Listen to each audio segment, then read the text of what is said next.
আচ্ছা, তোমরা কারা কারা বিরিয়ানির থেকেও ফ্রাইড রাইস খেতে বেশি পছন্দ করো বলো তো? আমি আর আমার বর কিন্তু বিরিয়ানি খেতে ভালোবাসলেও ফ্রাইড রাইস খেতে বেশি পছন্দ করি। সেদিন কয়েক পিস ফ্রিজে চিকেন ছিল আর সেটা দিয়েই বললো দুপুরের জন্য চিকেন ফ্রাইড রাইস বানিয়ে নেওয়ার জন্য। তো প্রথমে কড়াইতে সামান্য তেল দিয়ে তার মধ্যে দুটো ডিম ভেঙে দিয়েছিলাম।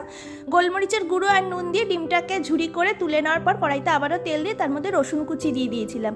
চিকেনটাকে আগের থেকে ম্যারিনেট করে রেখেছিলাম। সোয়া সস, গোলমরিচের গুঁড়ো আর নুন দিয়ে চিকেনের টুকরোগুলো ভেজে নেওয়ার পর তার মধ্যে পেঁয়াজ, ক্যাপসিকাম, গাজর, বিনস পরিমাণ মতো নুন দিয়ে ভেজে তারপরে আগের থেকে তৈরি করে রাখা রাইসটা দিয়ে দিয়েছিলাম। সব কিছুকে ভালো মতো মিশিয়ে তার মধ্যে গোলমরিচের গুঁড়ো, সোয়া সস, শেজওয়ান সস আর ডিমের ঝুড়ি আর সামান্য একটু চিনি দিয়ে ভালো মতো নেড়ে চেড়ে সমস্ত কিছুকে মিশিয়ে নিয়েছিলাম। ব্যাস তৈরি হয়ে গেছিলো আমার একদম সুস্বাদু ঝরঝরে চিকেন ফ্রাইড রাইস। আর কালারটাও দেখো কত সুন্দর এসেছিলো শেজওয়ান সসের জন্য।